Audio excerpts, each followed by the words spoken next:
বন্ধুসকল, আজি আমি জেনেৰেল নলেজৰ বিষয়ে কথা পাতিম। জেনেৰেল নলেজখিনি ইয়াত অসমীয়াত আছে। আপোনালোকে ভিডিঅ'টো চাওক। যিসকলে এতিয়াও মোৰ চেনেলটো ছাবস্ক্ৰাইব কৰা নাই, তেওঁলোকে চেনেলটো ছাবস্ক্ৰাইব কৰি লওক।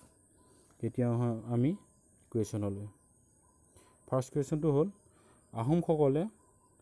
আহোমসকল কেতিয়া অসমলৈ আহিছিল? আহোমসকল 1228 চনত অসমলৈ আহিছিল। ফাৰ্ষ্ট আহোম ৰজা আহিছিল চুকাফাই আহিছিল 1228 চনত। অসম বুৰঞ্জী সৰ্বপ্ৰথম কোন সম্প্ৰদায়ে লিখে? অসম বুৰঞ্জী সৰ্বপ্ৰথম আহোমসকলে লিখিছিল। নেক্সট কুৱেশ্যনটো আহিল, আহোমসকলৰ সৰ্বশ্ৰেষ্ঠ ৰজা কোন? আহোমসকলৰ সৰ্বশ্ৰেষ্ঠ ৰজাজনৰ নাম হ'ল স্বৰ্গদেউ ৰুদ্ৰসিংহ। নেক্সট কুৱেশ্যনটো, কোন ৰজাৰ শাসনকালত আৰু ক'ত জয়মতী কুঁৱৰীক শাস্তি দি হত্যা কৰিছিল? উত্তৰটো হ'ল লৰা ৰজা চুলিকফাৰ দিন শাসনকালত জেৰেঙা পথাৰত জয়মতী কুঁৱৰীক শাস্তি দি হত্যা কৰিছিল। নেক্সট কুৱেশ্যন, আহোমৰ সৰ্বপ্ৰথম ৰজাজনৰ নাম কি আছিল? আহোমৰ সৰ্বপ্ৰথম ৰজাজনৰ নাম আছিল চাওলুং চুকাফা।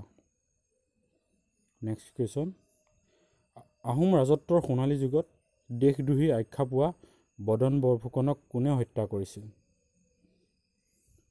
বদন বৰফুকনক হত্যা কৰা মানুহজনৰ নাম আছিল ৰূপসিং বঙাল। নেক্সট কুৱেশ্যন, কোন ৰজাৰ দিনত গোহাঁই কমলালী সজোৱা হৈছিল? উত্তৰটো হ'ল মহাৰাজ নৰনাৰায়ণৰ দিনত গোহাঁই কমলালী সজোৱা হৈছিল।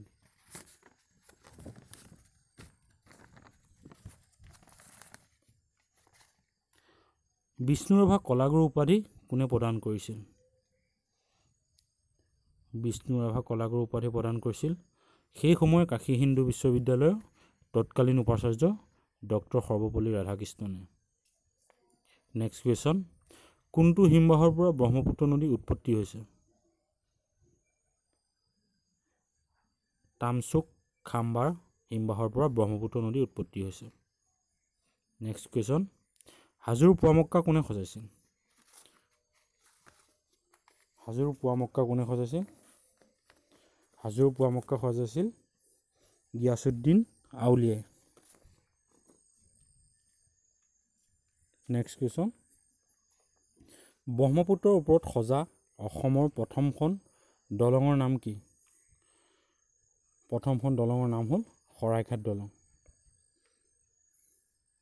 নেক্সট কুৱেশ্যন, অসমৰ প্ৰথম লোক আদালত ক'ত স্থাপন হৈছিল? এনচাৰটো হ'ল হাজোত।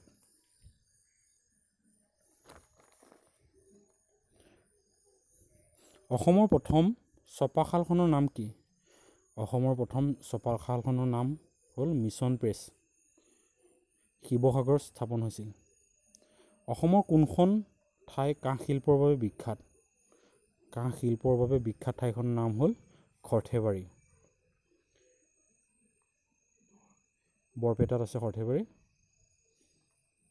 ৰংঘৰ কোন স্বৰ্গদেৱে নিৰ্মাণ কৰাইছিল? ৰংঘৰ নিৰ্মাণ কৰাইছিল প্ৰমত্ত সিংহই। ইয়াৰ পিছত আহিলে নেক্সট কুৱেশ্যন, কোন আহোম ৰজাই পোনপ্ৰথমে হিন্দু ধৰ্ম গ্ৰহণ কৰিছিল? আহোম ৰজা স্বৰ্গদেউ চুহুংমুঙে প্ৰথমে হিন্দু ধৰ্ম গ্ৰহণ কৰিছিল। নেক্সট কুৱেশ্যন, কোন ৰজাৰ দিনত ব্ৰহ্মপুত্ৰ নদীৰ মাজত উমানন্দ দেৱালয় নিৰ্মাণ কৰা হৈছিল? উমানন্দ দেৱালয় নিৰ্মাণ কৰা হৈছিল স্বৰ্গদেউ গদাধৰ সিংহৰ দিনত।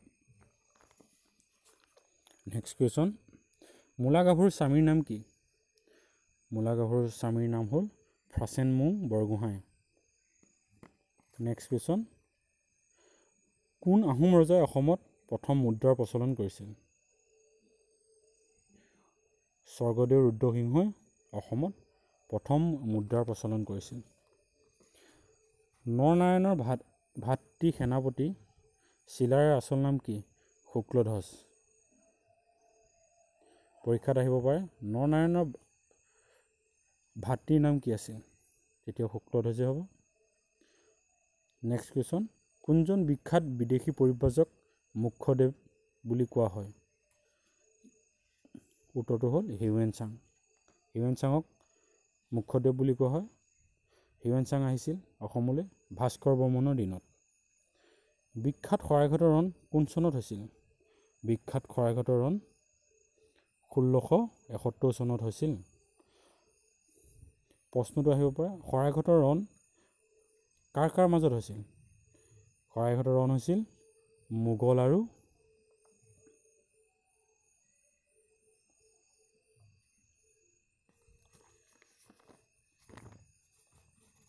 আহোমৰ মাজত।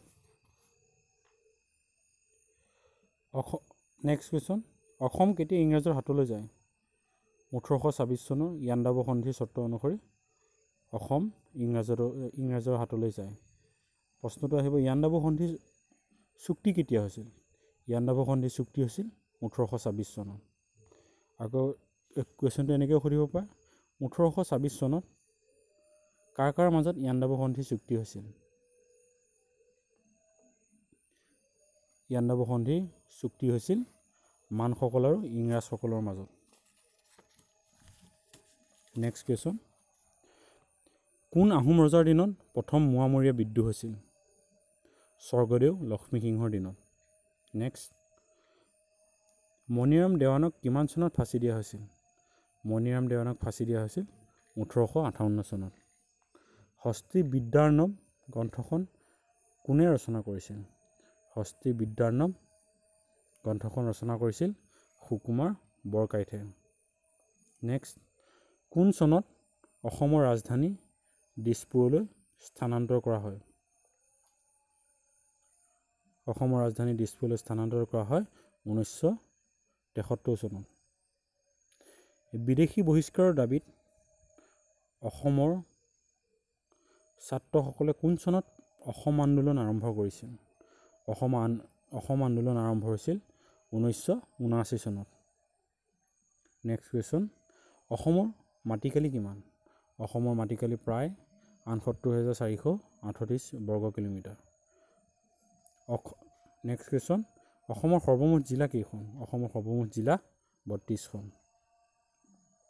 নেক্সট, প্ৰাচীন কামৰূপক কেইটা আৰু কি ভাগত ভাগ কৰা হৈছে? প্ৰাচীন কামৰূপক 4টা ভাগত ভাগ কৰা হৈছে। ৰত্নপীঠ, কামপীঠ, সুবৰ্ণপীঠ আৰু সৌমাৰপীঠ।